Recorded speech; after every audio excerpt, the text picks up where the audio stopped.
तो हे फ्रेंड्स, कैसे हैं आप लोग? वो आशा करता हूँ सब बहुत अच्छे होंगे। तो फ्रेंड्स, आज हम आपको बताने वाले हैं और यहाँ पे बहुत ही सरल तरीके से बताएंगे यूनिट एंड डायमेंशंस क्या होते हैं। और यूनिट डायमेंशंस का चैप्टर में जो कैसे डायमेंशन कैलकुलेट करते हैं, कोई भी यूनिट अगर दी गई है आपको तो डायमेंशन कैसे कैलकुलेट किया जाएगा, ये हम आपको आज सिखाने वाले हैं। ठीक है, तो आइए शुरू करते हैं देर ना करते हुए।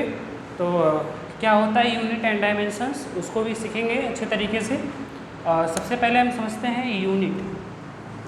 किसी भी डेराइव क्वांटिटी का मात्रक, उसी को हम क्या बोलते हैं? यूनिट। यूनिट यानी मात्रक। मीज़र मापना होता है। मेजरमेंट मीन्स क्या होता है? मापना। डायमेंशंस मीन्स होता है बीमा। क्या होता है?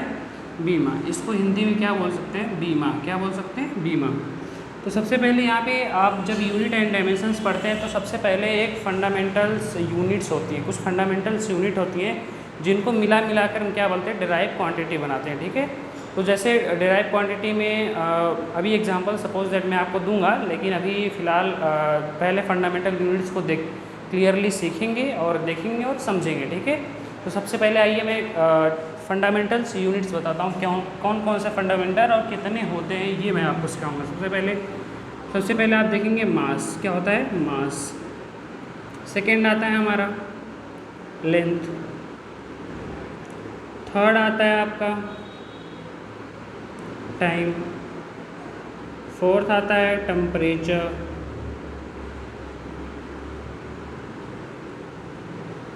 फिफ्थ आता है लुमिनस इंटेंसिटी। क्या आता है? Luminous intensity.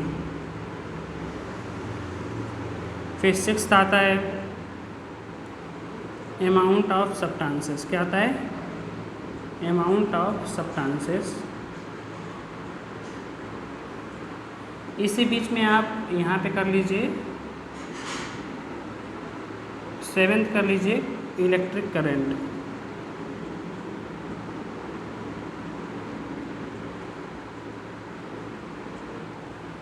डिनोट कैसे करते हैं? मास को आप जैसे इसकी जो यूनिट्स होती है केजी में लिख सकते हैं, और ये लेंथ यानी मीटर में हो सकता है, ये टाइम सेकेंड में होगा, टेम्परेचर किस में होगा? केल्विन। टेम्परेचर किस में होगा? केल्विन में। लुमिनस इंटेंसिटी ये दिखा सकते हैं आप कैंडिला, CD से इसे रिप्रेजेंट करते हैं। आप कैंडिला लिख सकते हैं, जिसे हम किससे रिप्रेजेंट करते हैं? CD से। Amount of substances mole. And electric current क्या हो जाएगा? एम्पियर। क्या हो जाएगा? एम्पियर। ठीक है, तो यहाँ पे देखिए सबसे पहले इसकी यूनिट्स हो गई, फिर उसको रिप्रेजेंट कैसे किया जाता है। जब आप डायमेंशंस लिखेंगे, जब आप बीमा लिखेंगे तो उसको कैसे लिखा जाता है ये मैं आपको समझाऊंगा वहाँ पे। तो सबसे पहले केजी जो आप जब डायमेंशंस लिखेंगे उसे एम से रिप्रेजेंट करेंगे। कैसे? एम से। लेंथ को एल से। टाइम को टी से, टाइम को टी से। Temperature kelvin as it is kelvin लिख देंगे। And luminous intensity CD candela लिख देंगे। देन मोल को एज इट इज़ मोल लिख देंगे, और एम्पियर होगा तो उसको एम्पियर यानी ए से डिनोट कर देंगे। ठीक है, तो सबसे पहले जब बहुत लोग कंफ्यूज होते हैं यहाँ पे एम्पियर, जो कि फार्मूला आपने इलेक्ट्रिक करंट I=Q/T सुना होगा यहाँ पे, तो यहाँ पे Q कुलाम। ठीक है, यहाँ पे एम्पियर इंटू T यहाँ पे इन्वर्स हो जाता है, AT इन्वर्स। ठीक है, तो इस तरीके से यहाँ पे एम्पियर यहाँ पे आ जाएगा। ठीक है, ये इसका मात्रक है इलेक्ट्रिक करंट का। तो यहाँ पे देख लिया आप, यहाँ पे KG, meter, second, kelvin, candela, mole and ampere, ये हो गए 7 हमारे फंडामेंटल्स यूनिट्स। क्या हो गए? Fundamentals units. यहाँ पे आप लिख सकते हैं फंडामेंटल यूनिट्स। ठीक है, क्या हो सकता है? Fundamental units. अब इसी फंडामेंटल यूनिट्स को आप जोड़ कर डिराइव्ड क्वांटिटी बना सकते हैं। क्या बना सकते हैं? Derived quantity. इसी फंडामेंटल यूनिट्स को जोड़ कर आप डिराइव्ड क्वांटिटी बना लेते हैं। और ये देखते हैं कैसे डिराइव्ड क्वांटिटी बनती है और किस तरीके से फंडामेंटल जो यूनिट्स है एक साथ जुड़ती हैं और कैसे डिराइव्ड क्वांटिटी फॉर्म होती है। तो सबसे पहले आप डिराइव्ड क्वांटिटी में आप देखे होंगे कि सबसे पहले अगर हम मेजरली आप देखेंगे तो इसमें M, L और T का यूज होगा। किसका होगा? मास, लेंथ और टाइम का मेजरली यूज होगा। बहुत कम रेयर अगर ऑप्शंस होंगे, जैसे कोई भी ऐसा फार्मूला होगा, डिराइव क्वांटिटीज़ होंगी जिनमें केल्विन आ सकता है, कैंडिला आ सकता है, मोल आ सकता है, एम्पियर आ सकता है, ऐसे अलग अलग चैप्टर्स में। जैसे इसमें इलेक्ट्रिक जब आप 12th में जाएंगे तब एम्पियर का फार्मूला, एम्पियर देखने को मिल सकता है आपको, डायमेंशंस ये टेम्परेचर आप जाएंगे यहाँ पे थर्मोडायनेमिक्स पढ़ेंगे तो उसमें देख लेंगे, कैंडिला मोल, ये सब सारे मोल में देख सकते हैं आप। यहाँ पे सारी चीज़ें हैं जो है फंडामेंटल हैं, ये सारी चीज़ें जो इसमें आती हैं वो हमारी अलग अलग चैप्टर्स में अलग अलग तरीके से रिलेट हो सकती हैं। तो सबसे मेजरली इसमें मास, लेंथ और टाइम आप देख सकते हैं। तो सबसे पहले कोई भी अगर डिराइव क्वांटिटी बनानी, जैसे मान लीजिए कि हमें वेलोसिटी, क्या है वेलोसिटी, वेलोसिटी जैसे जो भी वेलोसिटी है, वेलोसिटी जैसे वेलोसिटी किसे कहते हैं, तो v is equal to D by यानी डिस्प्लेसमेंट अपन टाइम, आपने देखा होगा ये फार्मूला होता है, या कहीं ना कहीं आपने पढ़ा होगा velocity is equal to displacement upon time. तो ये वेलोसिटी क्या होती है और यहाँ पे जो इसका यूनिट्स क्या होता है सबसे पहले जान लेते हैं। कोई भी डिराइव क्वांटिटी उसकी यूनिट का ही आप क्या करते हैं, डायमेंशंस लिखते हैं। किसी भी यूनिट्स का ही क्या लिखते हैं, डायमेंशन। डायमेंशन को भी हमने आपको बताया कि इसको बीमा कहते हैं, क्या बोलते हैं, बीमा, क्या बोलते हैं, बीमा। तो इस तरीके से यहाँ पे जब वेलोसिटी है, वेलोसिटी में डिस्टेंस भी एक तरीके का है मीटर, और टाइम के या टाइम की यूनिट होती है सेकेंड, तो मीटर पर सेकेंड।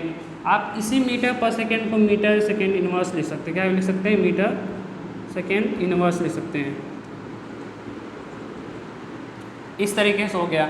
अभी यह आपने देखा यहाँ पे मीटर यानी लेंथ, मीटर को कैसे बीमा लिखते हैं, एल, क्या लिखते हैं, एल। वहीं आपने सेकेंड को देखा, क्या लिखते हैं, टी, क्या लिखते हैं, टी।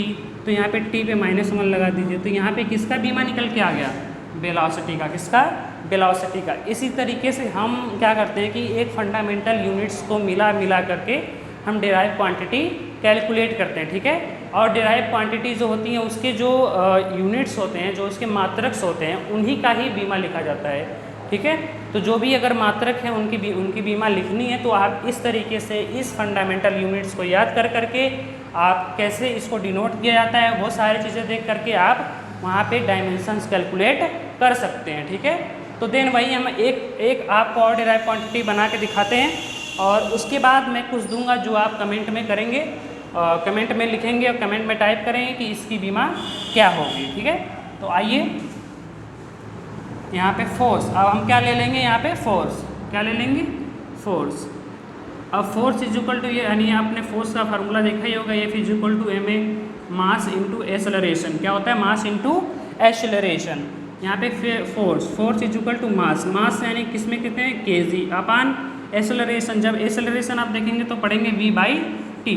एसेलरेशन का क्या फार्मूला होता है, वेलोसिटी अपान टाइम। क्या होता है, वेलोसिटी अपान टाइम। यहाँ पे वेलोसिटी अभी हमने देखा मीटर पर सेकेंड, अपान टाइम यानी सेकेंड। जब इस सेकेंड का जब यहाँ पे metre upon second into second, तो यहाँ पे मीटर अपान सेकेंड का क्या हो जाएगा, स्क्वायर। क्या हो जाएगा, स्क्वायर। तो यहाँ पे अभी रख दीजिए, यहाँ पे स्क्वायर, तो केजी मीटर अपान सेकेंड का स्क्वायर हो गया, ठीक है। क्या हो गया, KG into metre upon second का स्क्वायर, ठीक है। अब ये क्या हो गया, हमारा यूनिट्स हो गया, क्या हो गया, इसकी मात्रक, किसका, फोर्स का मात्रक हो गया। अब देन फोर्स का जब मात्रक को आप देखेंगे, जब यहाँ पे बीमा कैलकुलेट करेंगे तो केजी को भी हमने क्या बताया, एम, क्या बताया, एम। तो यहाँ पे एम लिख लीजिए, ठीक है। फिर यहाँ पे देखेंगे आपकी, यहाँ पे क्या है, मीटर, यहाँ पे एल हो गया, ठीक है। अब जब इस सेकेंड का क्या होता है, टी के ऊपर क्या है, स्क्वायर। जब आप इस टी स्क्वायर को आप ऊपर की तरफ लेके आएंगे तो यहाँ पे क्या हो जाएगा, ये यहाँ पे क्या हो जाएगा, t-2 हो जाएगा। क्या होगा, t-2। t+2 में ऊपर जाएगा तो क्या बन जाएगा, -2। इससे क्या हो जाएगा, इसकी बीमा mlt-2। क्या हो जाएगा, mlt-2, ठीक है।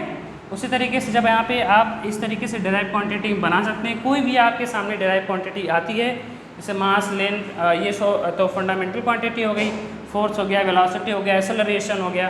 अभी आप इनटू पर्टिकुलरली अगर आप एक्सेलरेशन का देखें तो एक्सेलरेशन वेलोसिटी अपन टाइम हो गया, वेलोसिटी अपन टाइम में यहाँ पे मास, यहाँ पे देखिए वेलोसिटी का क्या हो गया, वहाँ पे मीटर अपान सेकेंड, क्या हो गया, मीटर अपान, सॉरी यहाँ पे वेलोसिटी अपन टाइम हो गया, तो वेलोसिटी अपन टाइम में क्या हो गया यहाँ पे, तो वेलोसिटी का मीटर पर सेकेंड हो गया अपान सेकेंड। तो अभी आपने देखा meter upon second into second is equal to meter upon second का स्क्वायर। तो मीटर अपान सेकेंड का स्क्वायर यानी LT-2। ये हो गया हमारा बीमा एक्सेलरेशन का। तो ये रहा आपके सामने फंडामेंटल्स, यूनिट्स एंड उसके डायमेंशंस। तो हमने आपको 3 डिराइव क्वांटिटी की डायमेंशंस यानी बीमा हमने कैलकुलेट करके आपको दिया। देन आपसे यही होप है कि ये सारा फंडामेंटल क्वांटिटीज़ एंड देन ये हमारा यहाँ पे फोर्स, वेलोसिटी एंड टाइम, जो भी है, फोर्स है, वेलोसिटी है एंड एक्सेलरेशन है, ये सारी इनकी जो बीमा है ये आप कैलकुलेट कर सकते हैं। कुछ भी नहीं करना है, बस इन 7 फंडामेंटल क्वांटिटीज़ को आप याद करेंगे और बहुत ही मानिए हम हमारी बातों को, क्योंकि इन्हीं 7 फंडामेंटल क्वांटिटी से सारी बीमाएँ बन के निकलती हैं। बस आपको ध्यान क्या देना है कि कहाँ पे किस टाइप से रिप्रेजेंटेशन यानी फंडामेंटल क्वांटिटीज़ को किससे रिप्रेजेंट किया जाता है, ये आपको याद होना चाहिए और उसकी यूनिट्स याद होनी चाहिए। अगर यूनिट्स आपको याद हैं तो आप डायमेंशनल फार्मूला बहुत ही ईजिली तरीके से निकाल सकते हैं, आपको कोई परेशानी नहीं होगी। तो देन हम आपसे यही होप करते हैं, यही आशा है हम आपसे कि आप ये बीमा और ये डायमेंशंस, ये चैप्टर्स में बीमा जो हम बताएं आपको ये अपनी निकालना सीख जाएंगे। और हमें भी ये उम्मीद है कि मैंने अच्छे से बताया होगा, यहाँ अच्छे से पढ़ाया होगा। यहाँ पे जो भी मात्रक यूनिट एंड डायमेंशंस है तो यहाँ पे हमने मात्रक भी बताया और उसकी बीमा भी बताई। तो हो आशा करता हूँ गाइस कि आपको सबको बहुत पसंद आया होगा। और जो भी 11th 12th और 9th 10th में बच्चे गए होंगे, 11th 12th के बच्चे यहाँ से बेसिक दे सकते हैं एंड 9th 10th के यहाँ पे सीख सकते हैं, ठीक है, क्योंकि ये बेसिक है ही है और उनको बेसिक ही ज़रूरत होती है, ज़्यादा एडवांस की ज़रूरत नहीं है, ठीक है। बहुत बड़े बड़े फार्मूले आप जाएंगे तो आप जितनी फार्मूलाज मिलेंगे आपको, जितनी यूनिट्स मिलेंगे आपको, उतनी ज़्यादा डिफ़िकल्टीज़ होती है डायमेंशंस कैलकुलेट करने में।